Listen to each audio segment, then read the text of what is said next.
جس سے گناہ سرزد ہوئے وہ اگر توبہ کرنا چاہتا ہے تو دو چیزیں پہلے سمجھ لیں. ایک تو سچے دل سے توبہ کرنا یعنی باز آنے کا ارادہ کر لینا، دوسری اس پر نیکیوں کی کثرت کرنا، تب جا کر کے وہ توبہ کا پھل تمہیں ملے گا.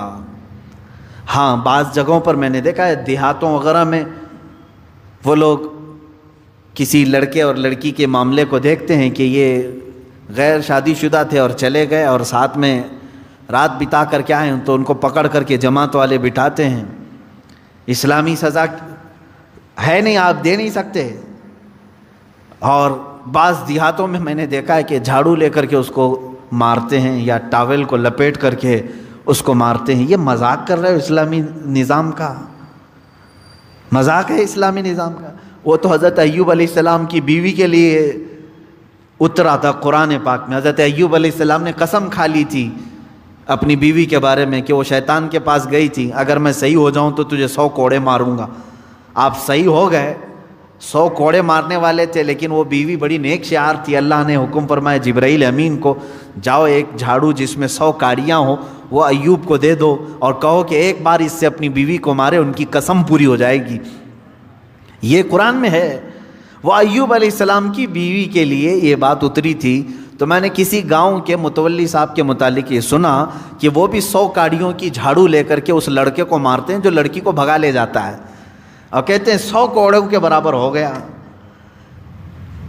اور اگر 100 کوڑے مارو گے تو پھر اگلا دن آپ کے کوڑے پڑنے کا آ جائے گا. یہاں نہیں مار سکتے. یہاں صرف یہ ہے کہ سچی توبہ کی اسے تلقین کی جائے، رو رو کر کے تو توبہ کرے، اس کے بعد اپنی اصلاح کرے. اپنی اصلاح کیسے؟ نیکیوں کی کثرت کرے. پہلے نماز کم پڑھتا تھا تو اب زیادہ کر لیں، نفل نہیں تھے تو نوافل کی زیادہ تعداد کر لیں، درود مبارکہ آیت کریمہ کا ورد زیادہ کرے. یوں ہی سمجھ لیں کہ بیماری کے بعد جب آدمی اٹھتا ہے تو اسے ٹونک لینی پڑتی ہے، اچھی غذا دینی پڑتی ہے تاکہ اس کی جو گری ہوئی صحت ہے وہ جلدی صحیح ہو جائے. گناہ کرنے کے بعد بندے کی روح اسی طرح بیمار ہوتی ہے. توبہ کے بعد اسے ٹونک دینے کے لیے نیکیوں کی کثرت ضروری ہے، وہ نوافل کی کثرت کرے. نمبر 3 وَاعْتَصَمُوا بِاللَّهِ، اللہ کی رسی مضبوطی سے تھام لے. یہ اللہ کی رسی ہے کیا؟ اس پر ہی بہت گھنٹوں تفسیر ہو جائے گی. یہ قرآن پاک میں گزر وَاعْتَصَمُوا بِحَبْلِ اللَّهِ، چوتھے پارے میں یہ آیت گزر چکی ہے.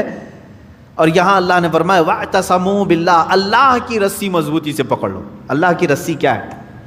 آسمان سے کوئی چیز لٹک رہی ہے کہ اس کو پکڑ کر کے جھولتا رہے گا، چھوڑے گا نہیں. اللہ کی رسی، مفسرین کے الگ الگ اقوال ہیں. قرآن پاک اللہ کی رسی ہے، اسے جو تھام لیا گویا کہ وہ اللہ کی رسی کو پکڑ لیا. رسول پاک صلی اللہ تعالیٰ علیہ وسلم کی ذات اللہ کی رسی ہے. حضور صلی اللہ علیہ وسلم کو جو تھام لیا، ان کی تعلیمات کو، وہ اللہ کی رسی کو پکڑ لیا ہے. اہل بیت اطہار جو رسول اللہ کی آل ہیں، ان کو کہا گیا ہے کہ وہ اللہ کی رسی ہیں. ان کو جو تھام لیا وہ اللہ کی رسی کو پکڑ لیا. اہل اللہ جو ہیں، اولیاء کاملین، یہ اللہ کی رسی ہیں. ان میں سے کسی کو اس نے تھام لیا، وہ اللہ کی رسی کو پکڑ لیا. تو توبہ کرنے کے بعد اور 2 چیزیں ایکسٹرا ہو گئی. ایک اصلاح، دوسرے نمبر پر اللہ کی رسی کو پکڑنا ہے. یعنی قرآن لے لو. قرآن کو لے لینے کا مطلب یہ نہیں ہے کہ پکڑ کر کے زندگی بھر رہے. قرآن کی تعلیمات پر چلے، قرآن سے لگاؤ اور محبت بڑھا لے، اور اس کی تلاوت کثرت سے کرے. یہ اللہ کی رسی ہے. حضور پاک صلی اللہ علیہ وسلم سے محبت زیادہ کر لے، وہ اللہ کی رسی ہے. اور یہ ایک بات یاد رکھیں، میں آپ سے کہتا ہوں، یہاں میرے پاس ایک رسی ہے، ایک اس کا سرا، ایک کونا میرے پاس ہے، ایک باہر، اور آپ نے اس رسی کو پکڑ لیا، اور جب میں رسی کھینچوں تو سیدھے آپ کس کے پاس آئیں گے؟ میرے پاس آ جائیں گے، بلا تشبیہ و بلا تمثیل. اللہ نے قرآن میں فرمایا اللہ کی رسی کو پکڑ لو. یعنی اللہ رب العزت کی جو رسی ہے وہ خود خدائے قدیر و جبار کے دست قدرت میں ہے، اور اس رسی کا ایک سرا، ایک کونا دنیا میں ہے، وہ رسول پاک کی شکل میں ہے، اہل بیت اطہار کی شکل میں ہے. قرآن عظیم کی شکل میں ہے. ان کو جس نے پکڑ لیا، جب رب تبارک و تعالیٰ سارے لوگوں کو کھینچے گا تو تم وہیں جاؤ گے جہاں یہ اس رسی کا دوسرا کنارہ ہوگا. اسی کو کہتے ہیں اللہ رب العزت تک پہنچنے کے لیے اس کی رسی کو تھام لینا، یعنی اہل اللہ، اولیاء کاملین سے وابستہ ہونا، قرآن پاک سے اور رسول پاک کی زندگی سے وابستہ ہونا. 3 چیزیں میں نے گنا دیا توبہ کے لیے. وَأَخْلَصُوا دِينَهُمْ لِلَّهِ، چوتھی چیز ہے اپنے دین کو اللہ کے لیے خالص کر دینا، پیورٹی والا دین. یہ وہی شادی کرنے والے لوگوں کے لیے ہے. جو شادی کے لیے دین میں آئے تو اللہ فرمانا نہیں، اللہ کے لیے دین میں آؤ، اللہ کے لیے توبہ کرو. بعض لوگوں کو دیکھا گیا کہ بھائی بہت زیادہ آوارہ گردی کرتا تھا، میں تو بیٹی نہیں دوں گا اس کو. کہا 4 لوگوں کو لے آؤ، میں توبہ کرتا ہوں. توبہ توبہ توبہ توبہ، ہو گئی توبہ. اس کے بعد اس کی بیٹی کو لینے کے لیے تم نے 4 لوگوں کے پاس توبہ کیا. میرے عزیزوں، اب توبہ کے اصول آپ سیکھ لو. اس نے توبہ کس کے لیے کیا؟ ایک خاتون کے لیے. اللہ فرما رہا ہے اللہ کے لیے آ جاؤ. یہ آج تیرے نکاح میں ہے، کل پھیکی پڑ جائے گی، لیکن اللہ رب العزت تو ہمیشہ رہنے والا ہے. یہ ان لوگوں کے لیے بھی تھا جو دائرہ اسلام میں داخل ہوتے تھے. جیسے ہجرت کے متعلق حضور صلی اللہ علیہ وسلم نے فرمایا جس نے اللہ اور اس کے رسول کے لیے ہجرت کی اس کا ثواب بے حساب ہے. ہجرت کا مطلب ایک وطن چھوڑ کر کے دوسرے وطن گئے. جیسے مکہ چھوڑ کر کے صحابہ مدینے گئے تھے، کس کے لیے گئے تھے؟ اللہ اور اس کے رسول کی محبت میں گئے تھے. ایک صحابی جو ہے وہ مکہ سے نکلے، ان کی منگنی ہوئی تھی مدینے کی لڑکی سے. مدینے کی ایک لڑکی سے ان کی منگنی ہوئی تھی. وہ سفر کر کے آ گئے. انہوں نے سوچا شادی بھی ہو جائے گی، ہجرت بھی ہو جائے گی، ثواب کا ثواب ہے، گھر کا گھر بھی ہے.